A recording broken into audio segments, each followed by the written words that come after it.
Tuhan bersamamu.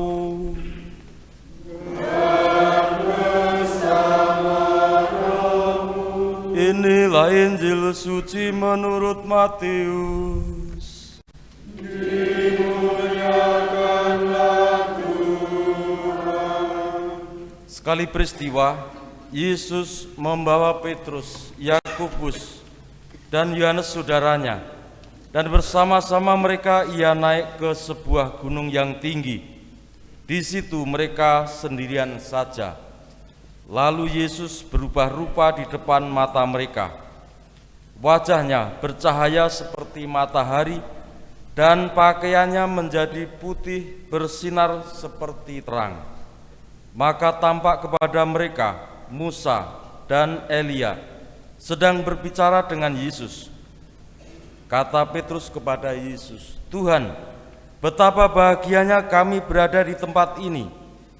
Jika Engkau mau, biar kudirikan di sini 3 kemah, 1 untuk Engkau, 1 untuk Musa, dan 1 untuk Elia." Sementara Petrus berkata begitu, tiba-tiba turunlah awan yang terang menaungi mereka, dan dari dalam awan itu terdengarlah suara yang berkata, "Inilah anak yang kukasihi, kepadanyalah aku berkenan, dengarkanlah dia." Mendengar itu, tersungkurlah murid-murid Yesus dan mereka sangat ketakutan. Lalu Yesus datang kepada mereka. Ia menyentuh mereka sambil berkata, "Berdirilah, jangan takut." Dan ketika mengangkat kepala, mereka tidak melihat seorang pun kecuali Yesus seorang diri. Pada waktu mereka turun dari gunung, Yesus berpesan kepada mereka, "Jangan kamu menceritakan penglihatan itu kepada seorang pun sebelum Anak Manusia dibangkitkan dari antara orang mati." Demikianlah sabda Tuhan. Terpujilah Kristus.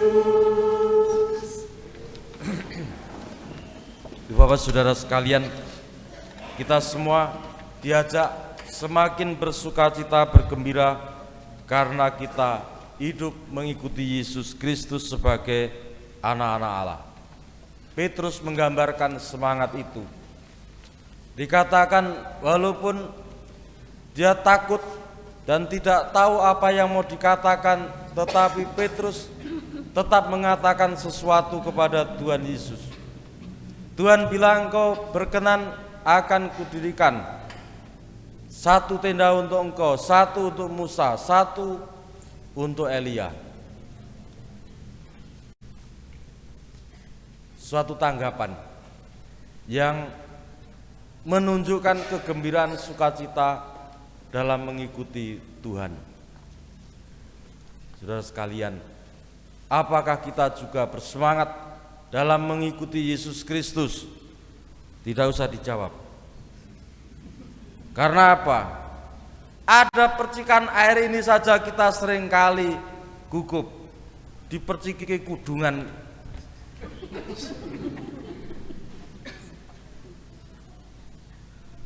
Dan para prodiakon ini percikan dengan sangat baik. Sedikit saja, lalu pelan-pelan saja. Kalau saya celupkan banyak-banyak, pas nggonkur, pas nyanyi, berciki, pas muni yuk. Nyanyinya berhenti dan itu baru diperciki air. Tidak usah menghindar, terimalah itu berkat. Piye toh diperciki malah kudungan. Ini hal sederhana saja, belum yang lain. Dan ketika turun awan yang menutupi penglihatan mereka dan Musa, Elia tidak ada lagi, ada suara yang berseru dari dalam awan itu, pegang bukunya. Inilah anak yang kukasih, kepadanya lah aku berkenan, dengarkanlah dia. Saudara sekalian, di manakah Anda akan mendengarkan Yesus? Di mana? Salah satunya adalah dalam kitab suci. Pertanyaan ini, apakah Anda punya Alkitab? Tidak usah dijawab, semua punya. Apakah Anda membacanya? Itulah jawaban Anda di rumah. Alkitab kaya olehku nemu Alkitab neng sakristi. Iki Alkitab Mas Koster. Sopo to jenenge Koster?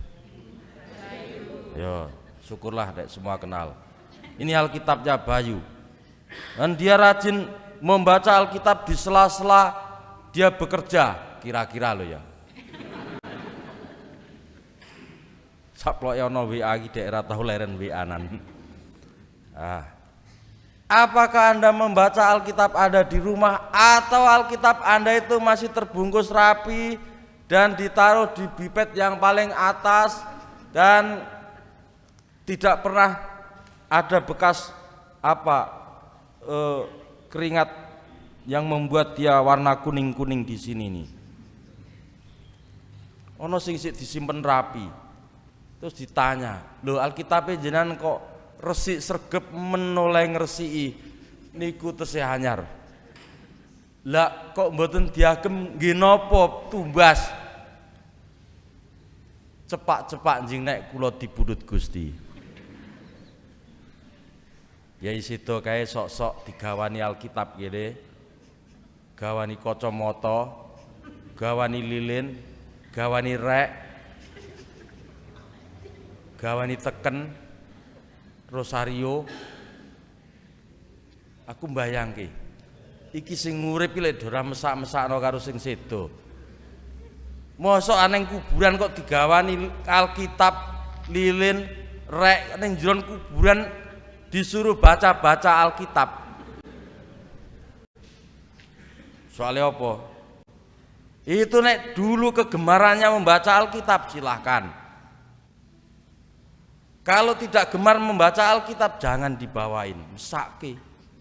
Neng kuburan petengar pambekan we angel kon maca kitab suci. Nyumet lilin masih ra plepek.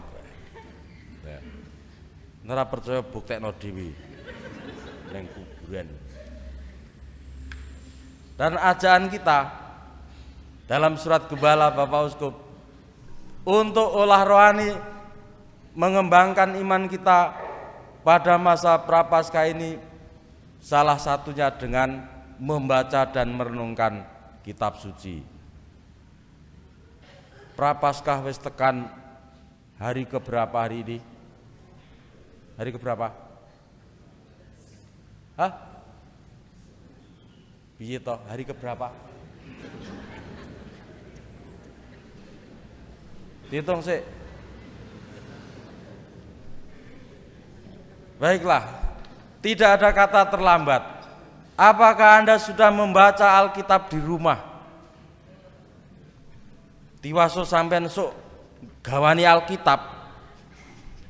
Sedo neng kuburan ini kita berangkat ke surga. Sampai ditanya, sana ditanya, menungso, kamu dari dunia bawa apa? Bawa Alkitab, rosario, teken, kacamata, lilin, rek. Dikira malah kon lunga. Kamu pergi. Kenapa? Surga tidak ada api. Ke neraka sana. Lu malah ngobong swarga. Tanya, apa isi Alkitab yang kamu bawa? Sampai ora tau maca bingung. Aku lo hafal Alkitab kuwi. Tenan. Kalimat pertama ini tidak akan salah. Pada mulanya itu sudah benar. Saya saudara. Apa?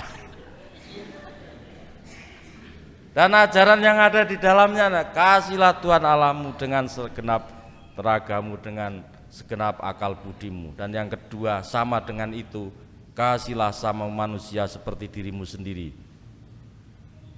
Dan terakhir, jangan salah, Alkitab kita itu kalimat terakhir itu satu kata, amin. Sampai pelajari baik-baik. Aja ngawur wae. Aku nek tak waca kabeh kan kesuwen sampean randang mule. Tak jikuk wae. Ibu saudara sekalian, ini salah satu ajaran bagi kita, salah satu bentuk membaca kitab suci yang disabdakan oleh Tuhan sendiri. Inilah putra kesayanganku, dengarkanlah dia. Umat Katolik rata-rata, saya ngomong rata-rata itu kebanyakan, ke gereja itu tidak ada yang bawa Alkitab. Ada, tunjukkan Alkitabmu.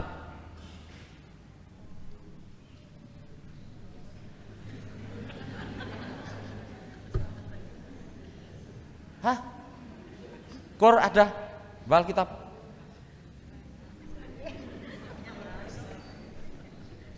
Para prodiakon ada? Hah? Saya tanya, bawa? Enggak. Coba disiapin, dibuka enggak, dibaca. Tulisannya berapa ketok, ciliknya. Nah, itulah. Itu satu pertanyaan penting ini. Umat Katolik enggak baca kitab suci, sampai mengatakan kami ini baca tidak penting, yang penting kami hayati toh. Yang mau dihayati apa kalau enggak baca? Begitu loh. Sampai bicara di jalan, saya nanti yang penting kan menaati aturan lalu lintas. Pernah baca aturan lalu lintas apa? Enggak. Aturannya wira ngerti kok, harus menaati. Ya, inilah salah satu kekurangan kita semua. Termasuk saya, aku mau mlebu ya ora nggawa, mau mlebu njukuk. Kita itu banter-banternya nggawa puji syukur pada bakti kidung ati. Pada bakti kidung ati gah nggawa difotokopi. Dan ada pengumuman, Bapak Ibu Saudara sekalian, supaya teks bisa selesai dipakai dibawa pulang. Itu maksudnya bawa pulang itu ora kok dibuang neng omah, dikumpulkan, dibaca lagi. Malah neng ngarepan tuku tape goreng buntel tape. Maka baiklah, kita diajak untuk sampai kepada sabda Yesus setelah turun dari gunung. Ya, artinya kita diajak sampai pada kehidupan sehari-hari. Bagaimanakah kita tidak hanya sampai pada kemuliaan bersama Yesus di atas gunung Tabor, tetapi juga kita bawa kembali dalam kehidupan sehari-hari.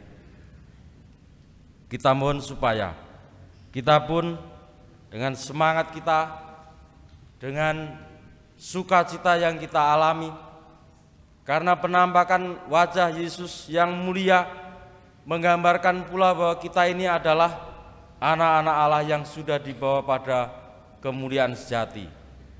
Semua sudah ditebus dengan pembaptisan. Percikan air ini mengingatkan akan pembaptisan kita.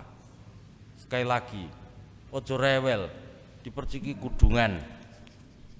Baru ku dilapi nek ibu-ibu ora ana, ibu-ibu nglapi ngene ora ana.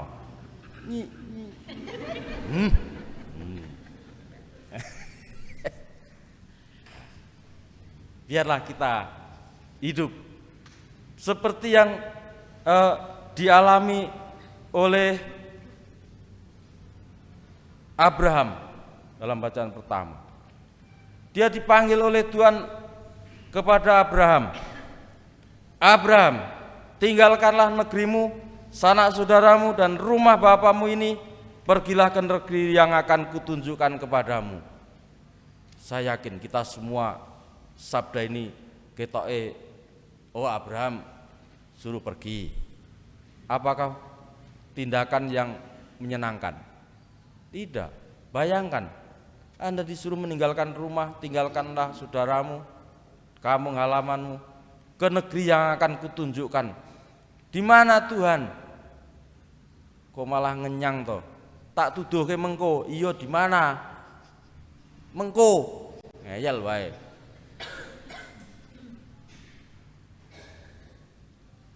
Tetapi